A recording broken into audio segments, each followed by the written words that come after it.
දැන් ඇහුවා මෙයා නිදහසේ ඉන්න කෙනෙක්. ඊට පස්සේ ඇහුවා අද කාලේ නම් කෙල්ලෝ තමන් යාළු වෙලා ඉඳිද්දී තවත් කොල්ලන්ට බැල්ම හෙලනවා. තමන් යාළු වෙලා ඉඳිද්දී තවත් කොල්ලන්ට මැසේජ් යවනවා. යාළු වෙච්ච කතා කවර දෙයක්ද? බැඳලා ඉද්දී බැඳපු මිනිහා සල්ලි දාන ෆෝන් එකෙන් හොර මිනිහට මැසේජ් යවනවා. පෞකාර ලෝකය. සාප ලබන ලෝකය. ඒ පෞකාර ලෝකයට කාන්තාරයක දියවුල්පතක් වගේ යසෝදරාගේ ප්‍රේමය අහන්න ලැබෙන කාර්යය. ඊට පස්සේ ඇහුවා මේ නංගියේ නම මොකද්ද?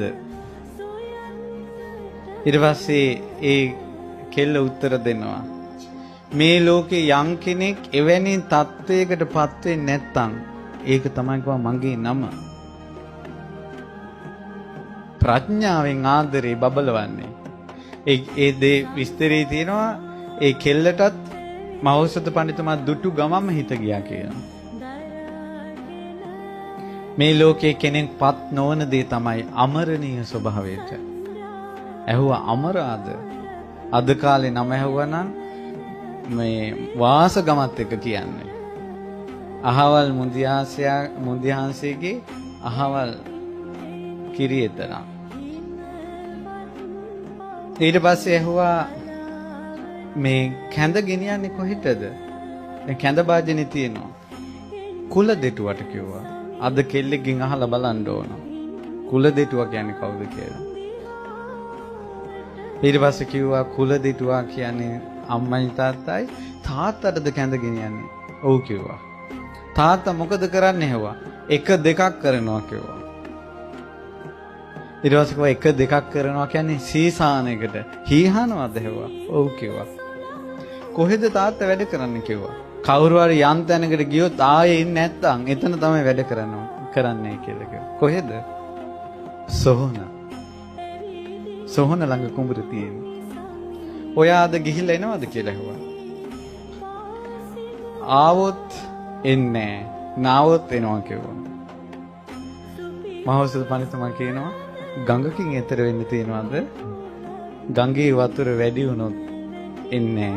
ගඟේ වතුර ආවේ නැත්තම් එන්න. ඔව් කිව්වා. ඊට පස්සේ කිව්වා අයියේ කැඳ ටිකක් බොමුද එහෙම. ඊට පස්සේ පෙරත්ත කළා. හා කිව්වා. ඒත් හිතුවා මේ කෙල්ල මගේ අත හොදන්න දෙන්නේ නැතුව කැඳ දුන්නොත් මේ කෙල්ල මෙතනම දාලා යනවා. ප්‍රඥාවන්තයා හැම වෙලාවෙම කෙල්ල දුරු කරන්න බලන්නේ. අද කාලේ ආදරයක් පටන් ගත්තොත් ඒ වෙලාවෙ ඉඳලම ලං කරගන්න බලන්නේ. සාපයක් වදිනවා. පින්වත්නි, විවාහය කියන්නේ එතනින් එහාට සම්පූර්ණ ජීවිතේ තීරණය වෙනවා. ඒ නිසා තමාට විඳවන්න හෝ සැනසෙන්න එකියක් කොහේ හරි ඉන්නවා. ඒක බෑ කිව්වත් කොහෙන් හරි එනවා. ඒ නිසා කලබල වෙන්න එපා. කෙනා හම්බ වෙයි. කලබල වෙන්න එපා. මේ වෙලාවේ Tamanne මොන ගැහිලා තියෙද්දිමුත් මහ බෝධිසත්වය ප්‍රතික්ෂේප කරනවා. හිතෙන් මේ කෙල්ල අත හොදන්නට පෑන් දෙන්නේ නැතුව කැඳ දුන්නොත් මං කෙල්ල දාලා යනවා. කෙල්ල අත හොදන්න පෑන් දුන්නා. අමරා කැඳ දුන්නා. ඊට පස්සේ ඔන්න ඉස්ලාම කොල්ලට ලැබුණේ මොනවාද? කැඳ. අද කාලේ ඉස්ලාම දෙන්නේ චොකොලොට්. චොකොලොට් වලින් පටන් ගන්න අවසානයේ කැඳත් නෑ. මහා පුරුෂයන්ගේ සිරිහස පටන් ගන්න කැඳෙන්. ඊට පස්සේ ගෙදරට යන්න පාර ඇහුවා. ඊට පස්සේ පාර වරද්දලා කිව්වා. මහා බෝධිසත්ව හොයාගෙන ගියා. අද කාලේ නම් අයියා ගාව ෆෝන් එකක් තියෙනවද? කො දෙන්න GPS දාලා දෙන්න. යසෝදරා. ඊට පස්සේ ගෙදර ගියා. ගිහිල්ලා කිව්වා අමරා දේවියගෙන් පාර අහලා ආවේ.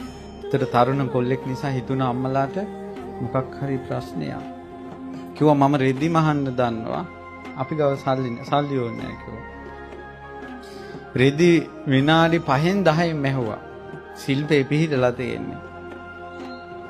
ගමේම රෙදි මැහුවා. කහවණු 1000ක් හම්බුණා. හැන්දෑ කොරේ කෙල්ල දරමිටියක් ඔළුවට අරගෙන කොළ මිටක් ඉනී තියාගෙන එනවා. ඊට පස්සේ ඉස්සරහින් එනකොට මහෞෂධ පඬිතුමා ඉස්සරහ කොල්ලෙක් ගේ ඉස්සරහ ඉන්නවා කියලා දරමිටිය ඉස්සරහින් දාලා පලාමිට අරන් පිටිපස්සෙන් ගෙට ආවා. මෝනට මෝන මුණ ගැහුන්නේ. හැදිච්චකම.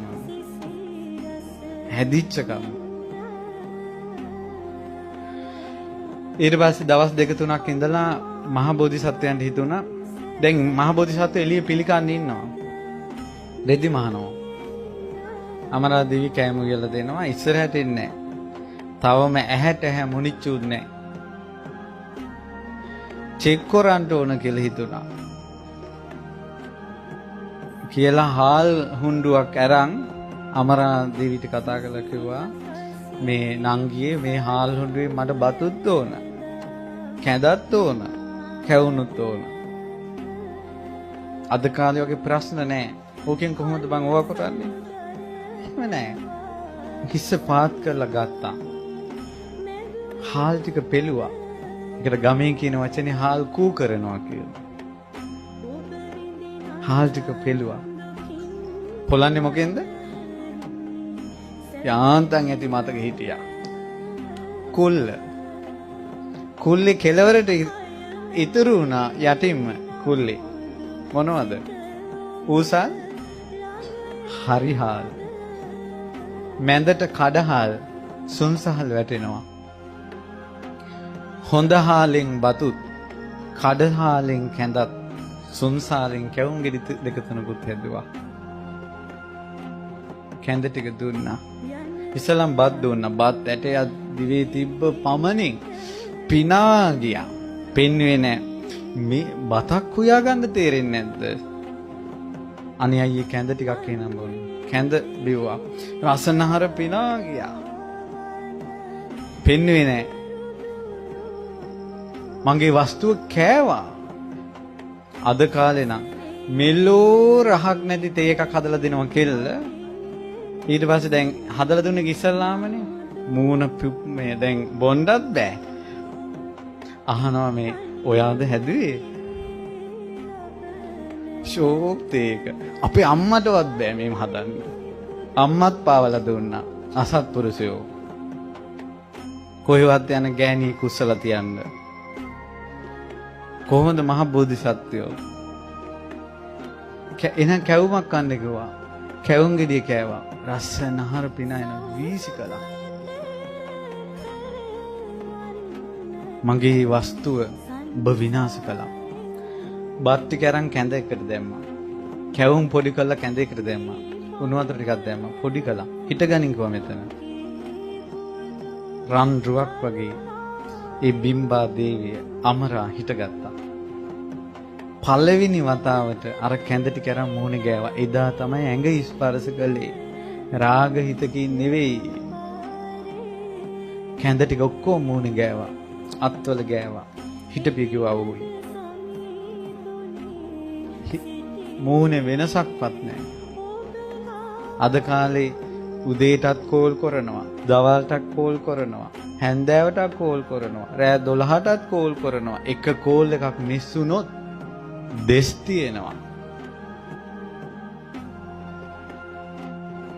ඊට පස්සේ මූණේ වෙනසක් නැහැ. හදමත උණුනා මහ බෝධිසත්වයන්ගේ. ඒ දීපංකර පාද මූලේ ඉඳලා එන්නේ. බුද්ධත්වයට විවරණ ගත්ත දා ඉඳලා ළඟින් ඉන්න එකම එක්කෙනා. මේ මුණ ගිහිලා තියෙන්නේ. කිව්වා නංගි ගිහිලා නාගරෙන්න කිව්වා. එදානේ අර රාග හිතෙන් නෙවෙයි කැඳ අතුල්ලන්න තමයි මූණ ඇල්ලුවේ.